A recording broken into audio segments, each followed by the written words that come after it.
ನೋಡಿ ಈ ರೀತಿ ರುಚಿಯಾದಂಥ ಉಪ್ಪಿಟ್ಟು ಅವರೆಕಾಳು ಉಪ್ಪಿಟ್ಟು ಹೇಗೆ ಮಾಡೋದು ಅಂತ ತೋರಿಸ್ಕೊಡ್ತೀನಿ. ನೋಡಿ ಫ್ರೆಂಡ್ಸ್, ನಾನು ಸ್ಟವ್ ಆನ್ ಮಾಡಿ ಲೋ ಫ್ಲೇಮಲ್ಲಿ ಇಟ್ಕೊಂಡಿದ್ದೀನಿ. ಒಂದು ಬಾಣಲಿ ಇಟ್ಕೊಂಡು ಬಾಣಲಿ ಕಾಯ್ತಿದೆ. ಈಗ ನಾನು ರವೆ ತೊಗೊಂಡಿದ್ದೀನಿ. ನಾನು ಇವತ್ತು ಮಾಡ್ತಿರೋ ರೆಸಿಪಿ ಬಂದು ಉಪ್ಪಿಟ್ಟು, ಸೂಜಿ ರವೆ ಉಪ್ಪಿಟ್ಟು. ಅವರೆಕಾಳು ಹಾಕಿ, ಈಗಂತೂ ಅವರೆಕಾಳು ಸೀಸನ್ನು. ಈ ಟೈಮಲ್ಲಿ ಅವರೆಕಾಳು ಹಾಕಿ ಉಪ್ಪಿಟ್ಟು ಮಾಡೋದು ಹೇಗೆ ಅಂತ ನಾನು ತೋರಿಸ್ಕೊಡ್ತೀನಿ. ನೋಡಿ, ಇದು ಸೂಜಿ ರವೆ ನೋಡಿದ್ರಲ್ಲ, ಅರ್ಧ ಕೆ ಜಿ ಸೂಜಿ ರವೆ ತೊಗೊಂಡು ಈ ಅರ್ಧ ಕೆ ಜಿ ಸೂಜಿ ರವೆನ ಕಟ್ ಮಾಡಿ ಬಾಣಲಿಗೆ ಹಾಕ್ಕೊಳ್ಳೋಣ. ನೋಡಿ, ಈಗ ರವೆ ಹಾಕೋತಾ ಇದ್ದೀನಿ. ನೋಡಿ, ರವೆ ಸೇರಿಸ್ಕೊಂಡೆ. ಇದನ್ನು ಲೋ ಫ್ಲೇಮಲ್ಲಿ ಇಟ್ಕೊಂಡು ಹುರ್ಕೋಬೇಕು. ಚೆನ್ನಾಗಿ 5 ನಿಮಿಷ ಚೆನ್ನಾಗಿ ಹುರ್ಕೋಬೇಕು. ಲೋ ಫ್ಲೇಮಲ್ಲಿ ಹುರ್ಕೊಳ್ಳಿ, ಹೈ ಫ್ಲೇಮಲ್ಲಿ ಇಡಕ್ಕೆ ಹೋಗಬೇಡಿ, ಸೀದೋಗುತ್ತೆ ರವೆ. ನೋಡಿ, ರವೆ ಬಣ್ಣನೂ ಚೇಂಜ್ ಆಗ್ತಿದೆ, ಹಾಗೆ ಘಮ ಕೂಡ ಬರ್ತಿದೆ. ಈಗ ಸ್ಟಾಪ್ ಮಾಡಿ ಇದನ್ನು ಬೇರೆ ಪಾತ್ರೆಗೆ ಹಾಕ್ಕೊಳ್ಳಿ.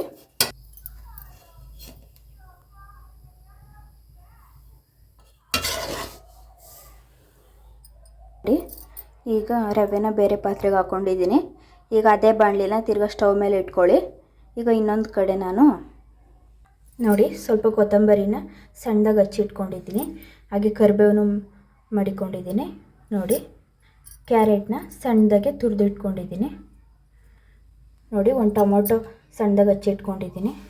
ಹಾಗೆ ತೆಂಗಿನಕಾಯಿ ಸ್ವಲ್ಪ ಮಾಡಿಕೊಂಡಿದ್ದೀನಿ ತುರಿದು. ನೋಡಿ, 3 ಮೆಣಸಿನ್ಕಾಯಿ ಮಧ್ಯಕ್ಕೆ ಪೀಸ್ ಮಾಡಿಕೊಂಡಿದ್ದೀನಿ. ಹಾಗೆ 2 ದಪ್ಪವು ಈರುಳ್ಳಿನ ಸಣ್ಣದಾಗಿ ಲೇಸ್ ಮಾಡಿ ಇಟ್ಕೊಂಡಿದ್ದೀನಿ. ನೋಡಿ, ಬಾಣಲಿಗೆ 3 ಟೇಬಲ್ ಸ್ಪೂನಷ್ಟು ಎಣ್ಣೆ ಹಾಕ್ಕೊಂಡಿದ್ದೀನಿ. ಈಗ ಇದಕ್ಕೆ ಸಾಸಿವೆ ಸೇರಿಸ್ಕೊತೀನಿ. ಅರ್ಧ ಟೇಬಲ್ ಸ್ಪೂನ್ ಸಾಸಿವೆ, ಹಾಗೆ ಅರ್ಧ ಟೇಬಲ್ ಸ್ಪೂನು ಜೀರಿಗೆ. ನೋಡಿ, ಚೆನ್ನಾಗಿ ಸಿಡಿತಿದೆ ಸಾಸಿವೆ ಜೀರಿಗೆ. ಇದಕ್ಕೆ ಅರಿಶಿನ ಹಾಕೋತಾ ಇದ್ದೀನಿ. ನೋಡಿ, ಇದಕ್ಕೀಗ ಕಡಲೆ ಬೀಜ ಸೇರಿಸ್ಕೊತಾ ಇದ್ದೀನಿ. ಸ್ವಲ್ಪ ಕಡಲೆಬೇಳೆ ಹಾಕ್ಕೊಂಡಿದ್ದೀನಿ, 1 ಟೇಬಲ್ ಸ್ಪೂನಷ್ಟು. ನೋಡಿ, ಸ್ವಲ್ಪ ಉದ್ದಿನಬೇಳೆ ಹಾಕ್ಕೊಂಡಿದ್ದೀನಿ, ಅರ್ಧ ಟೇಬಲ್ ಸ್ಪೂನಷ್ಟು. ಈಗ ಇದನ್ನು ಫ್ರೈ ಮಾಡ್ಕೊಳ್ಳೋಣ. ನೋಡಿ, ಕಡಲೆ ಬೀಜದ್ದು ಮತ್ತು ಕಡಲೆಬೇಳೆದೆಲ್ಲ ಕಲರ್ ಚೇಂಜ್ ಆಗ್ತಿದೆ. ಇದನ್ನು ಸಪ್ರೇಟ್ ಒಂದು ಬೌಲ್ಗೆ ಎತ್ತಿಟ್ಕೊಳ್ಳಿ. ನೋಡಿ, ಈಗ ಇದರೊಳಗೆ ಈರುಳ್ಳಿ ಸೇರಿಸ್ಕೊತಾ ಇದ್ದೀನಿ. ನೋಡಿ, ಈರುಳ್ಳಿ ಸೇರಿಸ್ಕೊಂಡು ಚೆನ್ನಾಗಿ ಕರಿಬೇಕು. ನೋಡಿ, ನಾನು 2 ಈರುಳ್ಳಿನ ಉದ್ದಕ್ಕೆ ಲೇಸ್ ಮಾಡಿಟ್ಟಿದ್ನಲ್ಲ, ಅದನ್ನು ಈಗ ಸೇರಿಸ್ಕೊಂಡು ಚೆನ್ನಾಗಿ ಕರಿತಾ ಇದ್ದೀನಿ. ಅದು ಡೀಪ್ ಫ್ರೈ ಆಗಬೇಕು. ಈರುಳ್ಳಿ ಎಷ್ಟು ಡೀಪ್ ಫ್ರೈ ಮಾಡ್ತೀವೋ ಅಷ್ಟೇ ಟೇಸ್ಟ್ ಚೆನ್ನಾಗಿರುತ್ತೆ.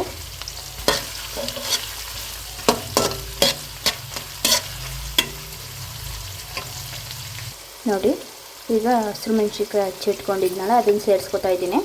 ಹಾಗೆ ಕರಿಬೇವನ್ನು ಕೂಡ ಸೇರಿಸ್ಕೊತಾ ಇದ್ದೀನಿ. ನೋಡಿ, ಈರುಳ್ಳಿ ಚೆನ್ನಾಗಿ ಬೇಯ್ತಿದೆ. ಈಗ ನಾನು ಟೊಮೊಟೊ ಸೇರಿಸ್ಕೊತೀನಿ.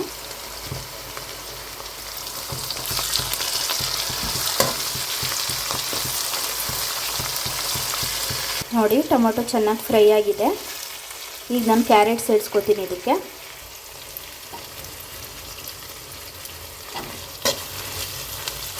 ಕ್ಯಾರೆಟ್ನು ಕೂಡ ಚೆನ್ನಾಗಿ ಹುರ್ಕೊಳ್ಳೋಣ. ಇದನ್ನು 2 ನಿಮಿಷ ಹಾಗೆ ಬಿಡೋಣ. ನೋಡಿ, ಆಗಲೇ ಅರಿಶಿನ ಹಾಕಿದ್ದು, ಸ್ವಲ್ಪ ಉಪ್ಪು ಹಾಕೋತಾ ಇದ್ದೀನಿ, ಸಣ್ಣ ಉಪ್ಪು. ಅರಿಶಿನ ಉಪ್ಪು ಹಾಕೋದ್ರಿಂದ ಬೇಗ ಫ್ರೈ ಆಗುತ್ತೆ, ಸಾಫ್ಟ್ ಕೂಡ ಆಗುತ್ತೆ. ನೋಡಿ, ಒಂದು ಬೌಲಲ್ಲಿ ತೊಳೆದಿಟ್ಕೊಳ್ಳೋಂಥ ಅವರೆಕಾಳನ್ನು ಸೇರಿಸ್ಕೊತಿದ್ದೀನಿ. ಈಗ ಇವು ಅವರೆಕಾಳು ಹಾಕ್ಕೊಂಡು ಚೆನ್ನಾಗಿ ಹುರ್ಕೊಳ್ಳೋಣ 5 ನಿಮಿಷ. ನೋಡಿ, ಅವರೆಕಾಳು ಚೆನ್ನಾಗಿ ಎಣ್ಣೆ ಜೊತೆ ಚೆನ್ನಾಗಿ ಸೇರಿಕೊಂಡಿದೆ ಅವರೆಕಾಳು.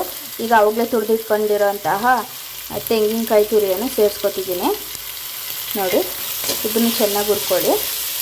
ನೋಡಿ, ಈಗ ಕೊತ್ತಂಬರಿ ಸೊಪ್ಪು ಕೂಡ ಹಾಕ್ಕೋತಾ ಇದ್ದೀನಿ. ನೋಡಿ, ಈಗ ಇದಕ್ಕೆ ನೀರು ಸೇರಿಸ್ಕೋಬೇಕು ನಾವು. ನೋಡಿ, ನೀರು ಸೇರಿಸ್ಕೊಂಡಿದ್ದೀನಿ. ನಾನು ಈ ಲೋಟದಲ್ಲಿ 2 ಲೋಟ ರವೆ ಹಾಕ್ಕೊಂಡಿದ್ದೆ. ಈಗ 4 ಲೋಟ ನೀರು ಸೇರಿಸ್ಕೊಂಡಿದ್ದೀನಿ ಇದಕ್ಕೆ. ಈಗ ಇದನ್ನು ಕುದಿಯೋಕ್ಕೆ ಬಿಡಿ. ಅವರೆಕಾಳೆಲ್ಲ ಚೆನ್ನಾಗಿ ಬೇಯಬೇಕು. 5 ನಿಮಿಷ ಚೆನ್ನಾಗಿ ಪ್ಲೇಟ್ ಮುಚ್ಚಿ ಕುದಿಯೋಕ್ಕೆ ಬಿಡಬೇಕು. ನೋಡಿ ಚೆನ್ನಾಗಿ ಕುದೀತಿದೆ. ಈಗ 5 ನಿಮಿಷ ಆಯಿತು. ನೋಡಿ ನಾನೀಗ GRB ತುಪ್ಪ ತೊಗೊಂಡಿದ್ದೀನಿ. 1 ಸ್ಪೂನ್ ಹಾಕ್ತಾಯಿದ್ದೀನಿ. ನಾವು ಫ್ರಿಜ್ಜಲ್ಲಿ ಇಡ್ತೀವಲ್ಲ ಹಾಗಾಗಿ ಗಟ್ಟಿಯಾಗಿದೆ. ಈ ತುಪ್ಪ ಆಪ್ಷನಲ್ಲು, ಬೇಕಾದರೆ ಸೇರಿಸ್ಕೋಬೋದು, ಇಲ್ಲ ಅಂದರೆ ಇಲ್ಲ. ಇತ್ತಲ್ಲ ಹಾಗಾಗಿ ನಾನು ಸೇರಿಸ್ಕೊತಾ ಇದ್ದೀನಿ, ತುಪ್ಪ ಹಾಕ್ಕೊಂಡಿದ್ದೀನಿ. ಮಕ್ಳಿಗಂತೂ ತುಂಬ ರುಚಿಯಾಗಿರುತ್ತೆ, ಟೇಸ್ಟಿ ಉಪ್ಪಿಟ್ಟು. ನೋಡಿ ಕುದೀತಿದೆ, ನೋಡಿ ಕುದೀತಿದೆ ಚೆನ್ನಾಗಿ. ಈಗ ನಾನು ಆವಾಗಲೇ ಹುರಿದು ಇಟ್ಕೊಂಡಿರೋ ಅಂಥ ರವೆ ಸೇರಿಸ್ಕೊತೀನಿ. ಇದಕ್ಕೆ ರವೆ ಸೇರ್ಸೋಕ್ಕೆ ಮುಂಚೆ ಸ್ವಲ್ಪ ಸಪ್ಪೆ ಇತ್ತು, ಹಾಗಾಗಿ ಸಣ್ಣ ಉಪ್ಪು ಸೇರಿಸ್ಕೊತಾ ಇದ್ದೀನಿ ಸ್ವಲ್ಪ ನಾನು. ನೋಡಿ ಈಗ ರವೆ ಎಲ್ಲ ಹಾಕಿ ಮಿಕ್ಸ್ ಮಾಡಿದ್ದೀನಿ. ನೋಡಿ ಸ್ವಲ್ಪ ತೆಳ್ಳಗೆ ಇರಲಿ, ಹಾಗೆ ಗಟ್ಟಿಗಾಗುತ್ತೆ. ನೋಡಿ ನೋಡಿ ನನಗೆ ಇನ್ನೂ ಸ್ವಲ್ಪ ರವೆ ಮಿಕ್ಕಿದೆ. ಈರುಳ್ಳಿ ಅವರೆಕಾಳು ಇವೆಲ್ಲ ಹಾಕಿದ್ದೀನಲ್ಲ, ಅದಕ್ಕೋಸ್ಕರ ಸ್ವಲ್ಪ ರವೆ ಕಮ್ಮಿನೇ ಹಾಕಿದ್ದೀನಿ. ನೋಡಿ ಈಗಷ್ಟೇ ನೋಡ್ತಾ ಇದ್ದೀರಲ್ಲ ಎಷ್ಟು ತೆಳ್ಳಗಿದ್ದಿದೆ, ಹೇಗೆ ಗಟ್ಟಿಗಾಗ್ತಿದೆ ನೋಡಿ. ರುಚಿಯಾದ ಅವರೆಕಾಳು ಉಪ್ಪಿಟ್ಟು ರೆಡಿ.